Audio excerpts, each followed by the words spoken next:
Hey, I was thinking, if the Grim Reaper played an instrument, what would he play? The electric guitar. Nothing shreds your soul like the sweet, sweet music of the electric guitar. Well, what about before the electric guitar? A ukulele to lure his victim into a false sense of security? What if I told you he played the flute?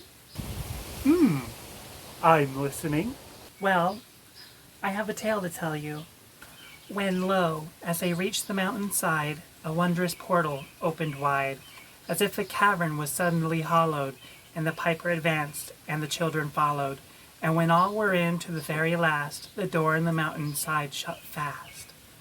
Robert Browning, The Pied Piper of Hamelin, a child's story. Hey lore lovers, it's me, Tara, and I have a tale to tell you today. Have you ever heard of the phrase, "it's time to pay the piper"? Well, it comes from this story right now that I'm about to tell you, and it comes from Germany. It's a story parents told their children to help scare their kids into misbehaving. Those are the best stories! Nothing like scaring children into submission, am I right? No, not really. Anyway, as I was saying, the Pied Piper of Hamelin is also known as the Rat Catcher of Hamelin. It's a legend from, believe it or not, Hamelin, Lower Saxony, Germany. In June 1284, the town of Hamelin infested with rats. So the townspeople, they hired a Pied Piper in multicolored or pied clothing to get rid of them. The piper played his magical flute, hypnotizing all the rats and sending them to the Weser River to drown. When it was time to pay the piper, the townspeople refused.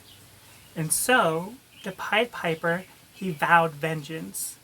And in July 26, 1284, he got his revenge. While all the parents were in church, he kidnapped the children, coming back and taking them away, just as he did the rats. Only 3 children were left behind. A lame child, as he couldn't keep up with the others. A blind child, as he couldn't follow. And a deaf child, as he couldn't hear the hypnotic rhythm of the piper's flute. Do you know why hand sanitizer only kills 99.9% of germs? What are you talking about? I'm in the middle of this. This has to do with the story. Do you know why hand sanitizer only kills 99.9% of germs? No, please enlighten me and everyone listening.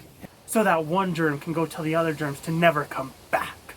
Maybe the piper did the same thing with them. Well, the 3 children did tell their parents, and the parents looked far and wide, high and low, but the children were never found. A lot of people think that the children were taken into the Weser River where the piper drowned the rats. Others believe that he took them into a hidden cave of a mountain or to a faraway land never to be seen again.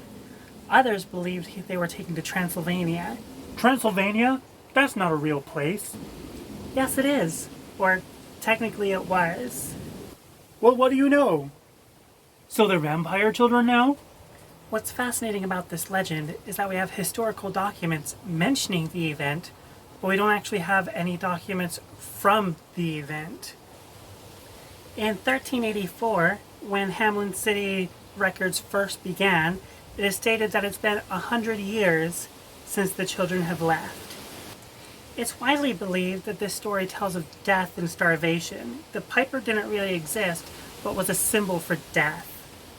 Another theory suggests that the children were taken by pagans for ritual dancing in a nearby forest, and a sudden landslide took them all. Also, the addition of rats didn't get added until 1559. In either case of what happened, the last street the children were seen on, and I apologize in advance because I'm pretty sure I'm going to slaughter this name since I'm not German. But the name of the street the children were last seen on was Bungalowsenstrasse. Again, apologies for the mispronunciation. It means street without drums, and to this day, music and dancing are not allowed on this street. So all of this begs the question, who was the piper? Why did he take the children if he existed? What happened to the children? And was it disease? Was it starvation? Mass emigration? Or something more nefarious or supernatural? Well, lore lovers, what do you think? What happened in the summer of 1284 in Hamelin, Germany? What do you think? I'd love to hear what you think in the comments down below, or tell us what your story of a horde of vampiric children roaming the countryside may be like. Do you have a story you'd like me to share?